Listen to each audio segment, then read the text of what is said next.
verso de número 18 diz assim: porque para mim tenho por certo que os sofrimentos do tempo presente não podem ser comparados com a glória a ser revelada em nós. A ardente expectativa da criação aguarda a revelação dos filhos de Deus. Quero destacar o verso 19. A ardente expectativa da criação aguarda a revelação dos filhos de Deus. De quem que há uma ardente expectativa na criação para que se revele? De quem? Dos filhos de Deus. Agora volte comigo para o Evangelho de João. João 1:22.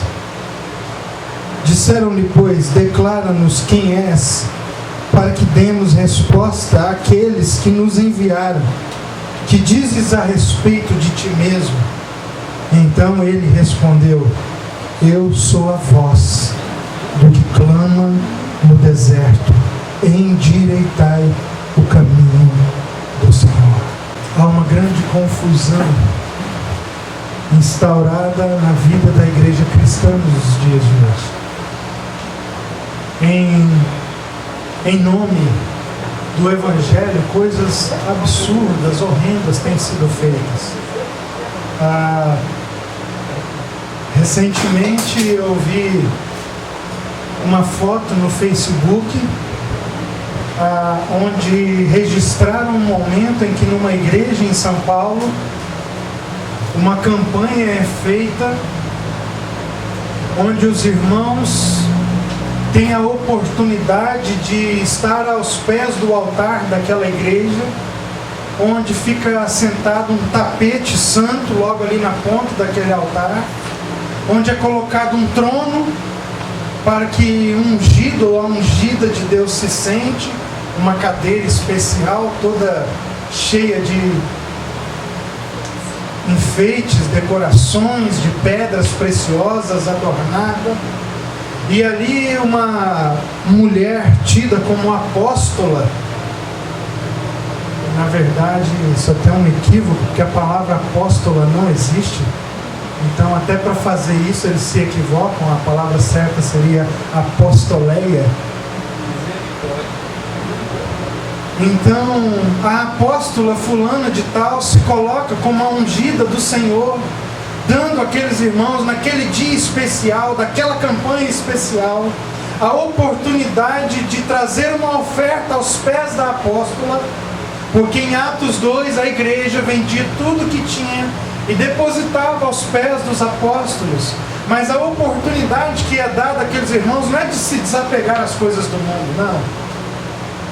É de, por ganância ao mundo, o contrário do que acontecia em Atos, mas usando a palavra em Atos, para que os irmãos, amando mais o mundo, possam trazer uma oferta que, ao tocar os pés daquela mulher, os pés descalços daquela mulher consagrada, eles receberão não sei quantas vezes mais de Deus, pelo simples fato de estar tocando nos pés daquela apóstola. Inclusive, eu acho isso até engraçado. Eu estou até pensando em fazer uma campanha aqui na igreja para você tocar nos meus pés, irmão. Se você sair vivo depois de tocar nos meus pés, do jeito que eu estou aqui com essa sandália suada, eu é que vou te dar R$10 pelo desafio. Brincadeira, queridos, mas o meu coração tem se angustiado com essas coisas. O chamado profético de Deus que há em mim, eu não sei o que deixa o Senhor mais triste, se é o pecado que a noiva ainda comete, ou se são essas aberrações que nós fazemos em nome de Jesus. Eu tenho por mim, queridos, que essas coisas são piores para o reino de Deus e para Deus do que o próprio pecado que nós cometemos muitas vezes no nosso dia. Sabe por quê?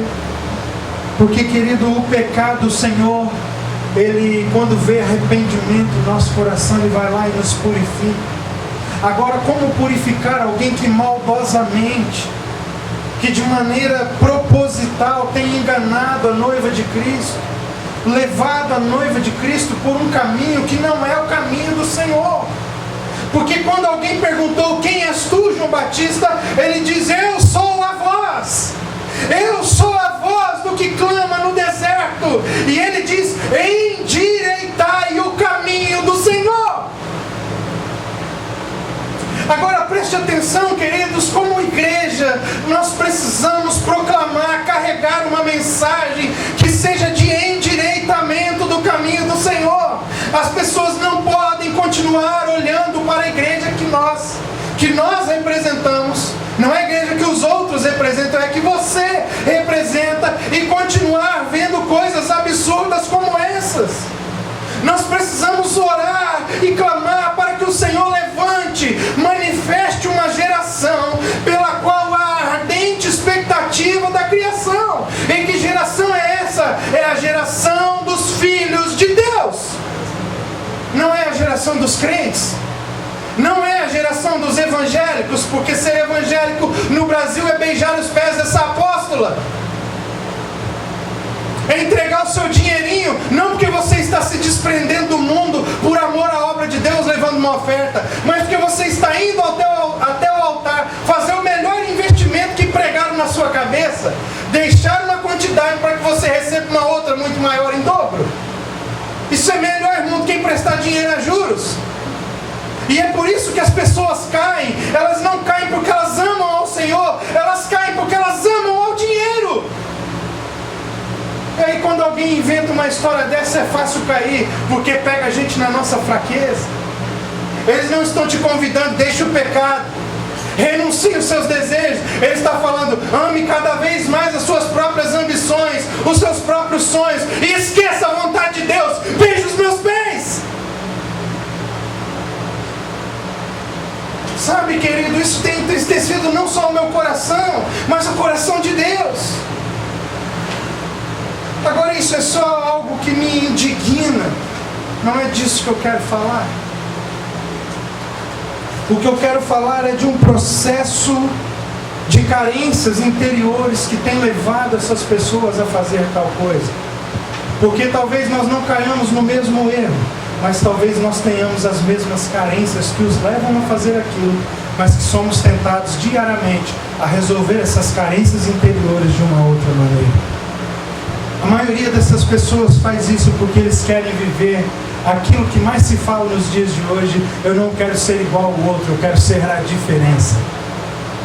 E em nome de tal diferença, as igrejas vêm surgindo com coisas absurdas. Porque na verdade o que se entende por fazer a diferença não é fazer algo que seja concreto, palpável para o reino de Deus. É fazer algo que me traga distinção, ou seja, que me torne exclusivo em relação aos outros. Fazer a diferença hoje é uma linguagem que a igreja usa para tratar de estilos. Você está me entendendo? Eu quero ser diferente para não ser considerado parecido com aquela igreja. E para não ser considerado parecido com aquela outra igreja, nós adotamos um estilo diferente de vida. Agora, querido, escute algo. Deus não está preocupado com a mochila que nós usamos. Deus não está preocupado com a forma pela qual nós estamos pregando o Evangelho. O Senhor está preocupado se o nosso coração tem de verdade, genuinamente, se rendido ao Evangelho da graça, transformado a nossa vida, para que naturalmente sejamos testemunhas de Cristo por onde nós andarmos. Amém? Irmão, se você vai ser um pastor mais moderninho, tipo o pastor Pablo, um pastor mais esculachado, tipo eu, não é isso que toca o coração de Deus. O que toca o coração de Deus, creio eu, é a mesma essência que eu e o Pablo carregamos. Amém. A essência de uma verdadeira adoração. Ele de aba reta e eu de sandália aqui de couro sintético. Não importa, queridos. O que importa para Cristo é se o seu coração está completamente limpo. Ser diferente, irmão, não é adotar um estilo único. Ser diferente é trazer a justiça do reino de Deus sobre a face da terra. Agora preste atenção, porque Essa carência que eu disse no início é uma necessidade que nós temos, que está sendo forjada, que foi forjada no caráter dos seus pais, dos seus avós, que continua sendo forjada agora no seu caráter e que provavelmente também vai bombardear o caráter dos seus filhos, que é uma necessidade de destaque na sociedade.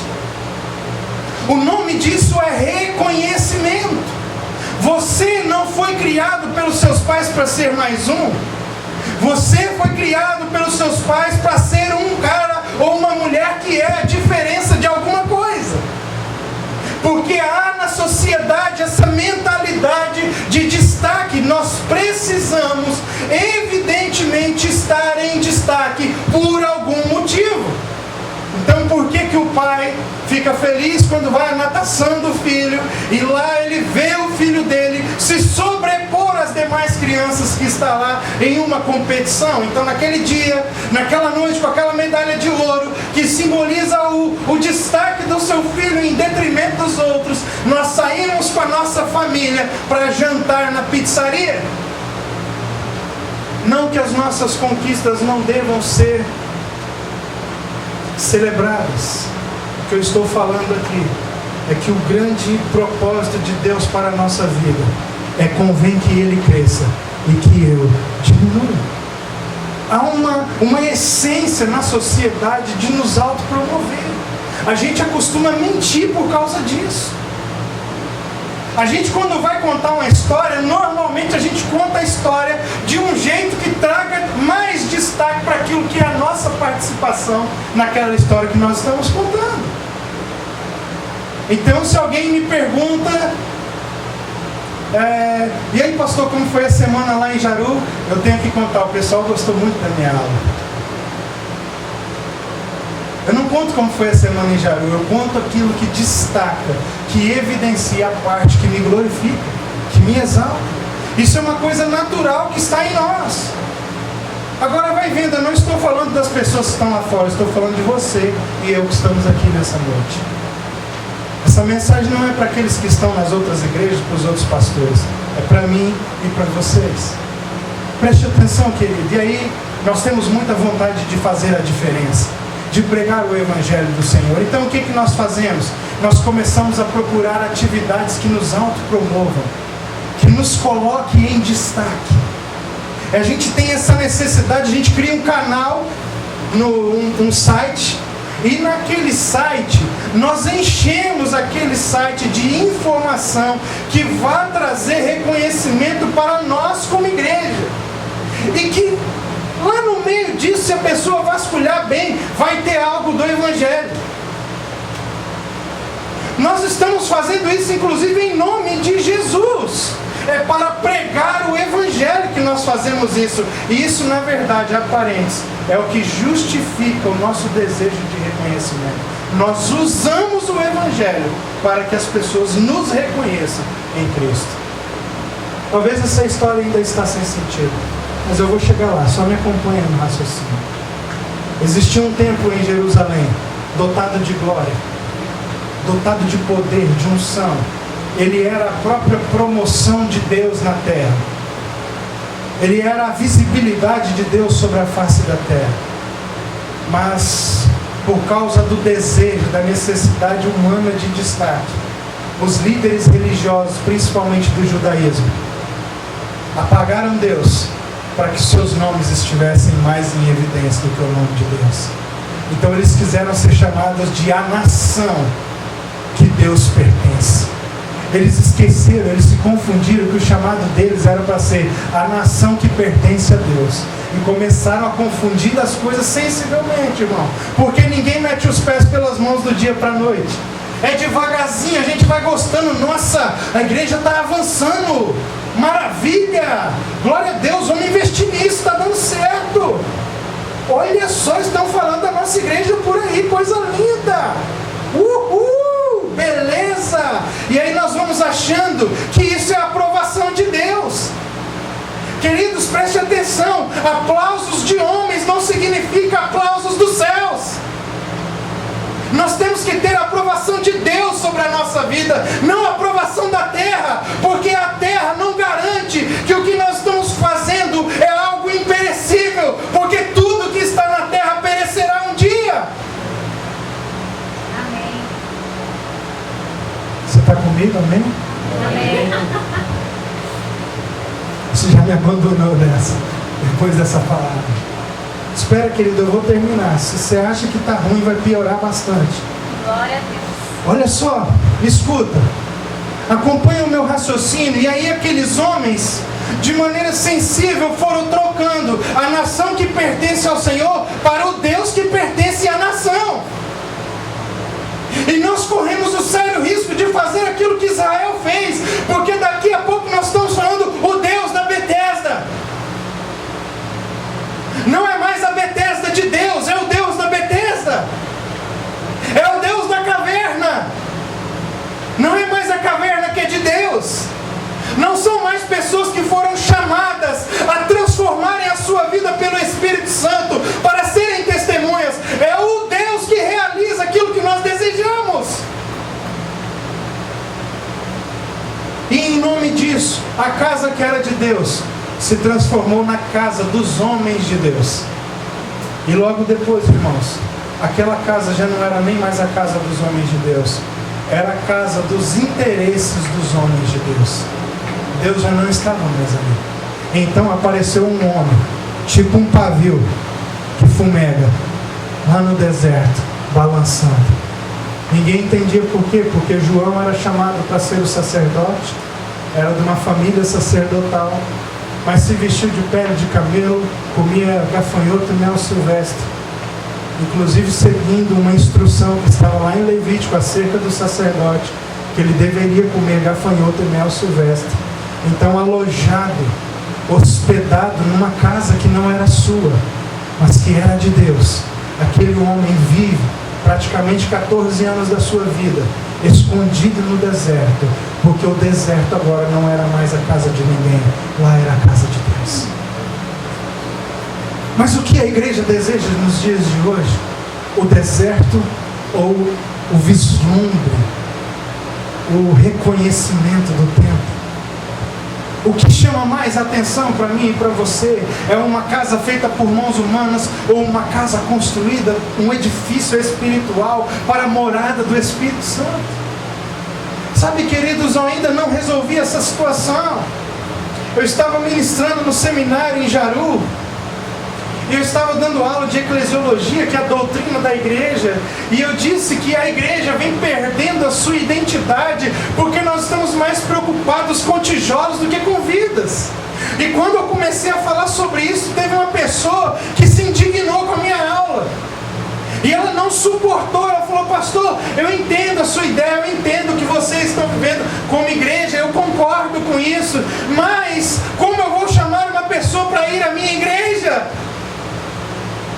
Eu entendo, eu aceito, é verdade essa palavra, mas eu me recuso a mudar todo um sistema de mentalidade que está sobre mim para viver a verdade do Evangelho. Então eu continuo alimentando o sistema, eu continuo alimentando a ideia de que eu preciso de um reconhecimento dos homens para que Deus se manifeste através de mim. Não, queridos! O Senhor não está à procura desses templos. O Senhor está à procura de corações que se rendam em verdade a Ele. A ardente expectativa da criação para que a manifestação dos filhos de Deus aconteça. Amém? Romanos 8:19, o verso que nós lemos, diz que há uma ardente expectativa na criação pela manifestação dos filhos de Deus. A minha pergunta é: por que é que a criação está esperando, se nós somos tantos crentes na face da terra? Se a criação está esperando, irmão, é porque Deus ainda não manifestou os seus filhos. Porque se Deus houvesse manifestado os seus filhos, não haveria mais expectativa na criação. O que é então que está se manifestando por aí? Pessoas que buscam um auto-reconhecimento. Agora presta atenção, acho que você já começou a entender do que eu estou falando, sim, né? Eu não vou precisar me aprofundar nisso. Quem sabe a gente faz isso não discipulado um a um aqui outro dia. Agora presta atenção, eu quero pular um pedaço dessa ministração. Para dizer algo para você, eu quero ir direto ao ponto. Agora, o que acontece com essas pessoas que têm carências, que são criadas desde a infância e que vão sendo alimentadas por conquistas humanas durante o seu crescimento, e que ela chega agora na fase adulta e encontra Cristo, mas ela continua ainda com um jeito de satisfazer essas carências humanas, só que agora é na presença de Deus. É o reconhecimento de um ministério. A gente faz um evento, o ministério infantil da igreja realizou uma grande coisa, e na maioria das vezes as pessoas que estão envolvidas, não todas, mas a maioria delas, não está ali porque o Senhor as tem chamado, mas está ali porque há um desejo, uma necessidade para que o reconhecimento causado pelo resultado da sua programação satisfaça uma necessidade que está no seu ego. Nós estamos à procura do templo e não do deserto, porque o deserto não traz nenhum tipo de reconhecimento, e no dia de lançar você, de apresentar você para a criação, ainda o Senhor te coloca em prova. Depois de 14 anos no deserto, quando João Batista aparece, todo mundo acha que imagina eu. Se fosse eu no lugar de João Batista, eu estaria imaginando, nossa, depois de 14 anos de intimidade, depois de 14 anos de renúncia, quando eu chegar lá e for começar meu ministério, vão estar me esperando com faixas, fogos de artifício. Lá vem ele, o homem de Deus, o grande pregador deste século, o apóstolo João Batista. Não! Mas quando vem os fariseus perguntar para ele: quem é você? O que a gente fala sobre você? O que você diz a respeito de ti mesmo? Ele tira o corpo dele da reta, irmão, e diz: eu sou apenas uma voz. Eu não sou ele, eu sou apenas uma voz daquele que clama no deserto. Sabe qual é o problema dessa igreja cheia de carências? É que nós estamos dizendo: nós somos aquele que a voz tem clamado lá no deserto. Nós estamos confundindo as coisas. Nós estamos anunciando o Evangelho como se nós fôssemos Jesus e Jesus fosse a palavra que nós pregamos. Mas não. Aquele homem de Deus, consagrado, que renunciou tudo, ele aparece dizendo: eu sou apenas uma voz. Mas eu não sou qualquer voz, eu sou a voz daquele que clama no deserto. Amém, queridos? O que nós precisamos é sair desse ambiente de contaminação. Nós precisamos encontrar um lugar em Deus no Espírito que nos leve para a ausência de reconhecimento e que nos leve para a verdadeira transformação em Cristo Jesus, para que você possa bater no peito, não por autopromoção, mas por renúncia, para dizer: eu sou apenas uma voz, a voz daquele que clama no deserto. Que as pessoas olhem para ti. Eu quero liberar essa palavra sobre a sua vida, uma palavra profética. Que as pessoas olhem para você não como mais um crente, que as pessoas não olhem para você como mais um do meio gospel, que as pessoas olhem e vejam e escutem em você o Cristo que está clamando de dentro do seu coração: eu sou apenas uma voz, mas eu sou a voz do Cristo verdadeiro que veio para mudar a história do mundo. Amém? Nosso chamado não é ser Ele, é ser apenas a voz. Aí o que os pastores fazem? Aí a gente aluga um material, contrata um editor, porque se Jesus vivesse nossos dias, com certeza ele teria um programa de televisão. Duvido, irmão. Sabe por que eu duvido disso? Porque o Evangelho não precisa de visibilidade. O Evangelho e nada mais é como o Evangelho é. E quando as pessoas conhecem aquilo que é, aquilo que não é lançado fora imediatamente. E a televisão é o quê? É um meio de comunicação que serve para quê? Ilusão. Criar ilusão nas pessoas. Até a igreja que passa o culto na televisão é uma igreja ilusória. Sabe por quê? Porque aquilo não é igreja de verdade. A igreja de verdade é na comunhão dos santos, onde eles estiverem. Aí eu coloco lá a filmagem de uma mega igreja, em que o templo parece o templo de Salomão. O altar é aquela coisa magnífica, deve ter R$1 milhão só em equipamento de som.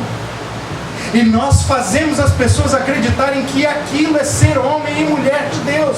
Porque Jesus precisa que nós façamos aquilo? Não, porque nós precisamos que as pessoas nos reconheçam daquele jeito. E em nome de Jesus, nós vamos engrandecendo o nosso nome, dizendo que é para que o Evangelho seja pregado. Querido, o Evangelho precisa ser pregado lá dentro da sua casa. E não precisa de televisão para fazer isso. O Senhor já te colocou lá. Só precisa de televisão se você ainda não é a voz. Porque se você for a voz, irmão, não precisa de mais ninguém. Você é um representante do céu dentro da sua casa, dentro do seu trabalho. Não ore para que o Senhor coloque mais pessoas lá no seu trabalho. Ore para que Ele execute o projeto dele através da sua vida. Não ore para que Deus levante. Ai, Deus, eu estou me sentindo muito sozinha, que a batalha está difícil demais. Então faça aquilo que você já deveria estar fazendo há muito tempo. Seja a voz. E para de transferir essa responsabilidade para outra pessoa. Pastor, você pode ir lá orar? Eu posso, irmão. Mas eu não vou poder carregar a sua responsabilidade. A sua é sua. Eu não tenho como ir no seu trabalho pagar um preço pelas pessoas que o Senhor pediu, convidou, convocou você a fazer isso. Porque se é o seu trabalho, a responsabilidade é sua, não é minha. Eu posso te ajudar em oração. Eu posso estar com você, não só eu, como toda a igreja de Cristo. Mas não corra da sua responsabilidade. Seja a voz. Amém? O que nós precisamos mudar de mentalidade? O Evangelho verdadeiro não precisa de exibição. Aquele que é verdadeiro Filho de Deus, na hora certa, o Senhor o manifestará. Existe uma pequena diferença entre manifestação e exibição. Como é o culto nas igrejas nos dias de hoje? Analisa comigo friamente. Os cultos são programados para entreter as pessoas, irmão. Desculpa ser tão sincero. É um show, é uma apresentação.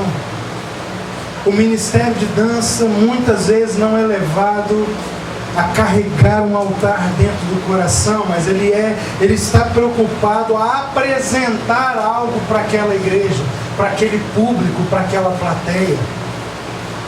O ministério de louvor, ele não está equipado com a transformação do caráter. Aqueles ministros não estão aptos para levantar, como diz Paulo a Timóteo, que os homens de Deus levantem mãos santas. Muitas vezes no mesmo ministério tem pessoas que não se falam, que têm problemas umas com as outras. Agora, queridos, se nós estamos preocupados em nos apresentar, em trazer reconhecimento para quem nós somos, em Deus, sobre a vida de uma igreja, nós podemos fazer a coisa de qualquer jeito, de qualquer maneira, porque a nossa preocupação é entreter o povo, e nós fazemos entretenimento através de uma exibição. O que é uma exibição? É um show, é algo que é fictício. Nós nos preparamos para apresentar aquilo. O que é uma manifestação? A manifestação é a transmissão daquilo que nós somos em Deus. Não existe máscara, não existe refúgio, não existe ilusão, não existe hipocrisia, porque nós só fazemos e deixamos que vejam aquilo que nós somos do lado de dentro. O chamado da igreja é para exibir ou é para manifestar? Manifestar, queridos. A ardente expectativa da criação pela manifestação dos filhos de Deus. Por que é que a criação ainda geme? Porque se existem filhos, eles estão procurando se exibir e não se manifestar. E quem é que precisa se exibir? Quem não tem nada do lado de dentro para oferecer. Então nós fingimos do lado de fora. E o que nós estamos fazendo é para agradar a Deus. Você está me entendendo? Nós não precisamos fingir que nós somos algo que nós somos. Nós precisamos pagar um preço, derramar lágrimas de arrependimento, para que o Senhor nos transforme, para que quando a gente for, Ele manifeste em nós aquilo que Ele tem sido no nosso lado de dentro. Não procure ser algo do lado de fora que você não é do lado de dentro. mas deixe que o Espírito manifeste do lado de fora aquilo que você tem carregado do lado de dentro. Quando é que um ministério de música não é apenas uma banda que apresenta um show, mas se torna homens e mulheres que carregam uma adoração?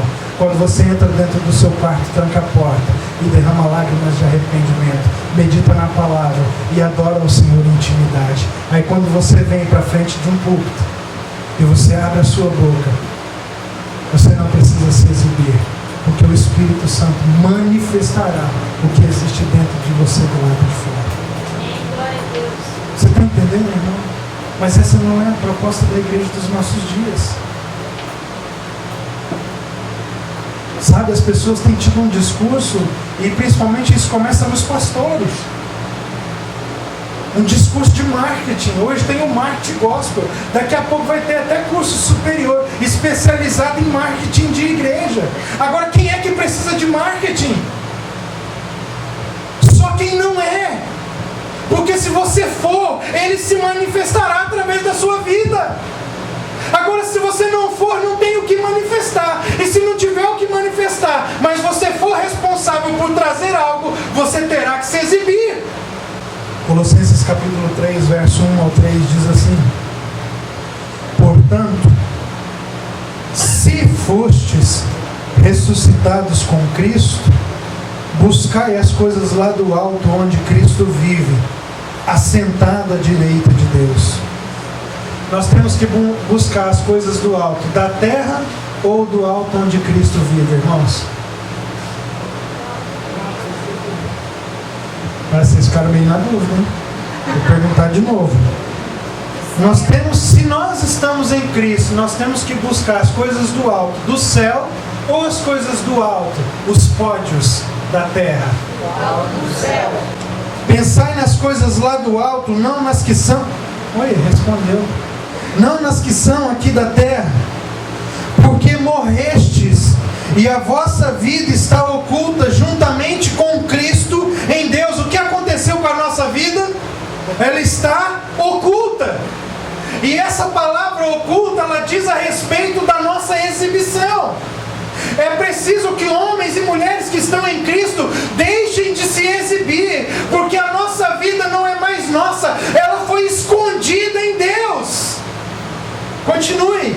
Quando Cristo, que é a nossa vida, se manifestar, então vós também sereis manifestado com Ele. Abre parênteses, porque agora tem uma diferença, fecha parênteses. Em glória. Em glória. Você quer que Deus manifeste o poder dele quando você abrir a sua boca? Pare de tentar se exibir. Esconda a sua vida em Cristo. Abre o parênteses. Como é que eu escondo a minha vida em Cristo? Com uma vida de intimidade. E o que é uma vida de intimidade? Meditação diária na palavra. Vida devocional de adoração e oração. Intercessão e consagração. Consagração, eu falo de jejuns, mas é um jejum diferente. Não é um jejum religioso.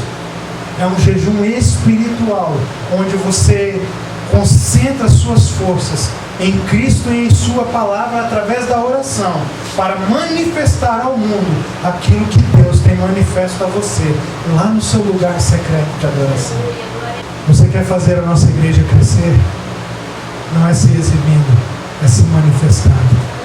E sabe como é que a gente se manifesta? Em glória. Porque só pode se manifestar aquele que se escondeu em Cristo. Se você se esconder em Cristo, Ele vai manifestar-se na sua vida em glória. Nós não precisamos de algo que chame atenção para nós. Nós precisamos de algo que chame atenção para Ele. Chame atenção para Ele, querido. Não chame atenção para nós, chame atenção para Ele. Sabe qual é o privilégio disso?